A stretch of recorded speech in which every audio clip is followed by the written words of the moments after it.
Mon nom est Mathieu Dupuis, je suis récipiendaire du prix de la meilleure thèse dans le secteur des sciences sociales de la FESP. J'ai réalisé une thèse intitulée « Les stratégies syndicales face aux restructurations d'entreprises, une étude comparative des contre-pouvoirs syndicaux dans le secteur des équipementiers automobiles en France et au Canada ».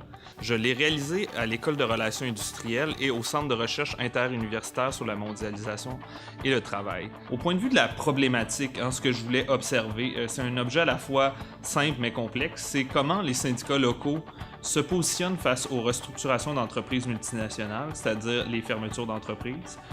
Sont-ils déterminés ou peuvent-ils construire des stratégies alternatives? Au plan théorique, j'ai principalement mobilisé trois approches, c'est-à-dire la première sur les marges institutionnelles nationales, la régulation nationale, la deuxième, les pouvoirs des acteurs, et le troisième, les contingences organisationnelles. Au plan de la méthode, c'était un devis comparatif, comme le titre le dit, un devis comparatif entre la France et le Canada.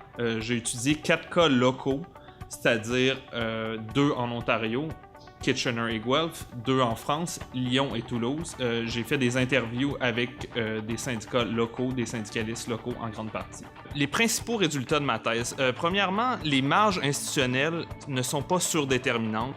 Elles peuvent être contestées par les syndicats locaux, mais ceci est dépendant du fait que les syndicats vont investir dans des capacités, des pouvoirs spécifiques.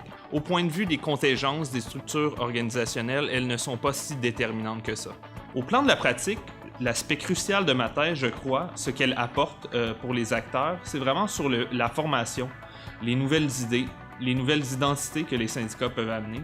Ils peuvent changer, sortir de leur confort institutionnel, mais cela dépend beaucoup d'un recadrage de leurs propres identités. Finalement, j'aimerais remercier mon directeur de thèse, Grégoire Murray, le CRIM pour son soutien financier, l'École de relations industrielles et la FESP.